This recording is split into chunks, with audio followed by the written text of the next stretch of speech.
Selamat pagi, salam bagi kita semuanya, jemaat yang kami kasihi dimanapun kita berada. Doa dan harapan kami kita semuanya dalam keadaan baik dan tetap beriman teguh kepada Tuhan dalam menghadapi kehidupan kita sehari-hari. Terlebih pada masa pandemi yang semakin banyak terpapar pada saat ini. Tetapi biarlah kita tetap berpengharapan kepada Tuhan, bahwa Tuhan adalah sumber pemulihan, sumber kesembuhan dan kekuatan bagi kita semuanya. Firman Tuhan renungan pagi bagi kita diambil dari kitab Efesus pasal yang pertama ayat yang ke-18. Demikian firman Tuhan. Dan supaya ia menjadikan mata hatimu terang, agar kamu mengerti pengharapan apakah yang terkandung dalam panggilannya, betapa kayanya kemuliaan bagian yang ditentukannya bagi orang-orang kudus. Demikian pembacaan firman Tuhan. Topik kita pada saat ini, pengharapan dalam Kristus. Tentu di dalam situasi sulit, sukar, bimbang, dan khawatir, kita sangat memerlukan pengharapan kepada Tuhan.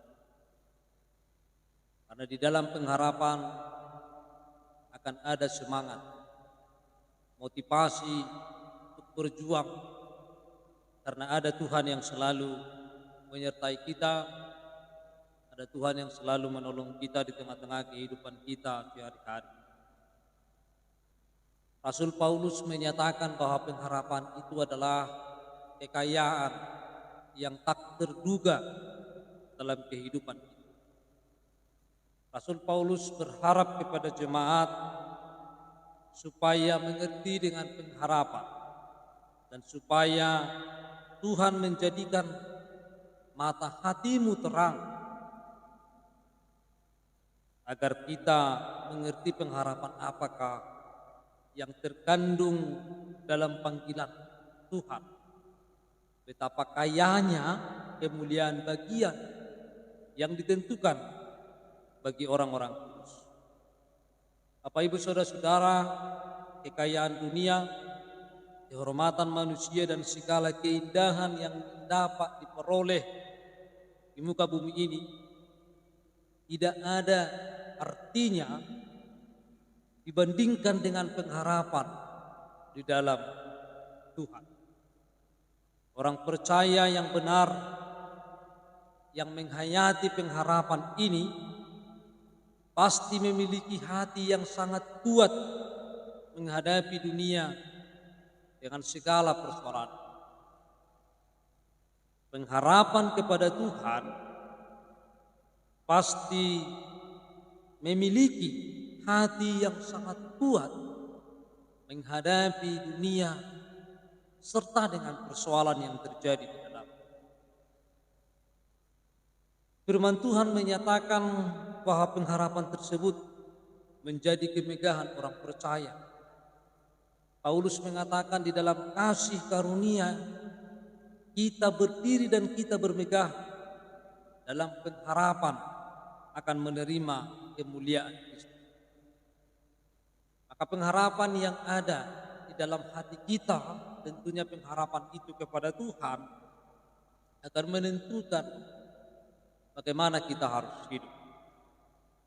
Bagaimana kita memiliki motivasi yang benar menjalani kehidupan kita yang senantiasa mengandalkan dan menemukan kuasa Tuhan di tengah-tengah kehidupan kita sehari-hari.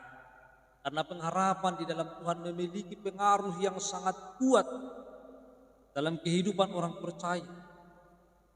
Paulus di dalam pembelaannya di depan para pembesar pada zamannya menyaksikan bahwa dirinya rela mengalami dan menanggung banyak penderitaan demi pengharapan yang ada padanya. Dalam kesaksiannya ia berkata, Aku menaruh pengharapan kepada Allah, sama seperti mereka juga, bahwa akan ada kebangkitan semua orang mati, baik orang-orang yang benar maupun orang-orang yang tidak benar. Jadi yang mendorong Rasul Paulus di dalam menjalani kehidupannya dengan sukacita adalah karena adanya pengharapan. Sekalipun dia harus menderita, mengalami banyak masalah dan persoalan di tengah-tengah kehidupan, tetapi karena dia memiliki pengharapan, dia terus bersukacita dan ada semangat, pengaruh yang sangat luar biasa di dalam dirinya untuk menjalani kehidupannya sehari-hari, sehingga dia memperoleh sukacita untuk melakukan segala sesuatu sekalipun di dalam penderitaan.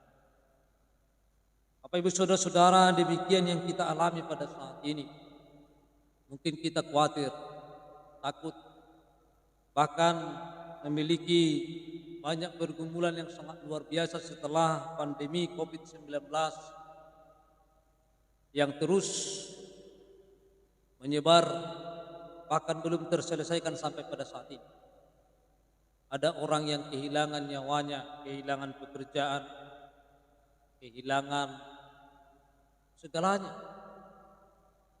Tetapi ketika kita berpengharapan kepada Tuhan, maka pengharapan itu akan memotivasi kita dan memberikan semangat bagi kita untuk terus berjuang, untuk terus melawan persoalan itu bersama dengan Tuhan. Saudara-saudara, di dalam menghadapi COVID-19, perlu semangat dari dalam hati kita. Tentu semangat itu adalah harus dibarengi dengan pengharapan kepada Tuhan, bahwa kita mampu menaklukkan dan bahwa kita mampu bersama dengan Tuhan melewati setiap persoalan yang terjadi di tengah-tengah kehidupan kita. Apakah yang kita alami pada saat ini krisis ekonomi, krisis berbagai hal yang kita alami pada saat ini secara pribadi oleh karena COVID-19. Tetapi yakinlah bahwa Tuhan memiliki rencana yang lebih indah bagi kita, yang lebih baik bagi kita. Oleh karena itulah kita harus terus berpengharapan kepada Tuhan, supaya Tuhan juga memberikan kepada kita hikmat dan supaya Ia menjadikan mata hati kita terang agar kita mengerti pengharapan apakah yang terkandung di dalam panggilan Tuhan bagi kita di saat kita melewati berbagai kehidupan kita. Apakah yang kita lewati adalah persoalan, pergumulan, penyakit, atau bahkan sukacita yang kita lewati. Tetapi semuanya itu bahwa di dalam pengharapan, biarlah kemuliaan Tuhan yang akan terus terjadi dalam kehidupan kita. Dalam firman ini tadi dikatakan, agar kamu mengerti pengharapan apakah yang terkandung dalam panggilan, betapa kayanya kemuliaan bagian yang ditentukannya bagi orang-orang kudus. Bagi orang-orang kudus berarti orang-orang yang dapat terus berpengharapan kepada Tuhan, orang yang dapat meninggalkan keduniawiannya, meninggalkan kebiasaan yang tidak baik, ini datang berharap kepada Tuhan, berharap hanya kepada Tuhan, tetap setia dan taat kepada Tuhan. Maka itulah orang-orang yang telah dikuduskan oleh Tuhan, orang yang mau berharap dan orang yang mau meninggalkan dosanya, menyesali segala perbuatan. Oleh karena itu, biarlah kita terus berjuang untuk melawan setiap persoalan seturut dengan pengharapan kita pada Tuhan. Selamat pagi bagi kita semuanya. Semoga Tuhan Yesus menyertai kita melakukan segala pekerjaan kita, atau bahkan kita berada di rumah kita masing-masing. Tuhan yang selalu menyertai kita. Salam bagi kita semua.